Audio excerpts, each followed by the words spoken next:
Doctor ortho, अब दर्द भी घुटने टेकेगा। राजस्थान में कृषि विभाग की छापेमारी टीम के एक कर्मचारी के साथ हुई मारपीट की घटना अब राजनीतिक विवाद का रूप ले चुकी है।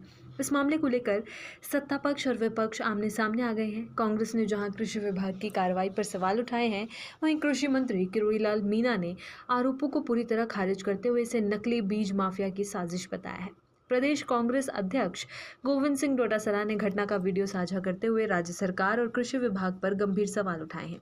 डोटासरा ने आरोप लगाया कि छापेमारी की आड़ में कमीशन खोरी का खेल चल रहा है। उन्होंने कहा कि यदि कार्रवाई करने वाली टीम के सदस्य ही कथित तौर पर वसूली और सौदेबाजी में शामिल पाए जाएं, तो फिर ऐसी कार्रवाई का उद्देश्य क्या रह जाता है। डोटासरा ने कहा कि पहले छापेमारी कर व्यापारियों और किसानों में भय का माहौल बनाया जाता है और उसके बाद कथित तौर पर समझौते तथा लेन देन की कोशिश की जाती है।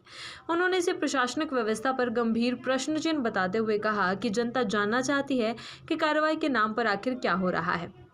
कांग्रेस प्रदेश अध्यक्ष ने कृषि मंत्री किरोड़ीलाल मीणा को सीधे निशाने पर लेते हुए पूछा कि इस पूरे मामले पर अब तक उनका स्पष्ट बयान क्यों नहीं आया और आरोपों के घेरे में आए अधिकारी के खिलाफ कोई कार्रवाई क्यों नहीं की गई। ये पूरा विवाद 26 मई को हुई एक कार्रवाई के बाद शुरू हुआ। कृषि मंत्री किरोड़ीलाल मीणा ने सीकर और गोविंदगढ़ के रीको क्षेत्र में स्थित बालाजी एग्रो इंडस्ट्रीज का औचक निरीक्षण किया था। निरीक्षण के दौरान वहां से भारी मात्रा में फंगस लगे मूंगफली के कथित नकली बीज जब्त किए गए थे। कृषि विभाग ने इसे किसानों के साथ धोखाधड़ी का गंभीर मामला बताते हुए कार्रवाई की थी। मंत्री किरोड़ीलाल मीणा के अनुसार कार्रवाई के बाद भी नकली बीज की बिक्री जारी रहने की सूचनाएं मिल रही थी। इसके बाद विभाग की ओर से निकाय ऑपरेशन चलाया गया।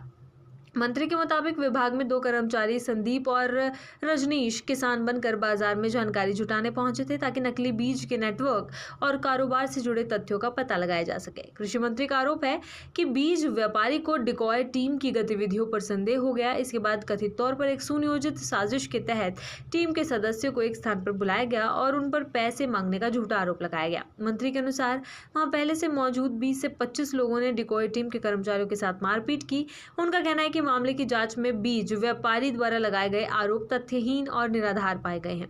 हालांकि कांग्रेस इस मामले को अलग नजरिए से देख रही है। पार्टी का कहना है कि संबंधित अधिकारी पर कार्रवाई का भय दिखाकर 20 लाख रुपए की रिश्वत मांगने के आरोप लगे हैं। कांग्रेस नेताओं का कहना है कि यदि ऐसे आरोप सामने आए हैं तो उनकी निष्पक्ष और पारदर्शी जांच होनी चाहिए। पार्टी ने राज्य सरकार और कृषि मंत्री से पूरे प्रकरण की स्वतंत्र जांच करवाने की मांग की है ताकि सच्चाई सामने आ सके। वहीं कांग्रेस अध्यक्ष गोविंद सिंह डोटासरा के आरोपों पर पलटवार करते हुए कृषि मंत्री किरोड़ीलाल मीणा ने कहा कि नकली बीज कारोबार के खिलाफ उनकी मुहिम को कमजोर करने की कोशिश की जा रही है। उन्होंने कहा कि किसानों के हितों की रक्षा के लिए सरकार लगातार कार्रवाई कर रही है और ऐसे में कुछ लोग राजनीतिक लाभ के लिए झूठे आरोप लगा रहे हैं। किरोड़ीलाल मीणा ने चुनौतीपूर्ण अंदाज में कहा कि यदि उनके खिलाफ या विभागीय कार्रवाई में भ्रष्टाचार का एक भी आरोप साबित हो जाए तो वे अपना पद छोड़ने के लिए तैयार हैं। उन्होंने कहा कि किसानों के हितों से किसी भी स्तर पर समझौता नहीं किया जाएगा और नकली बीज बेचने वालों के खिलाफ कार्रवाई जारी रहेगी। डॉक्टर ऑर्थो, अब दर्द भी घुटने टेकेगा।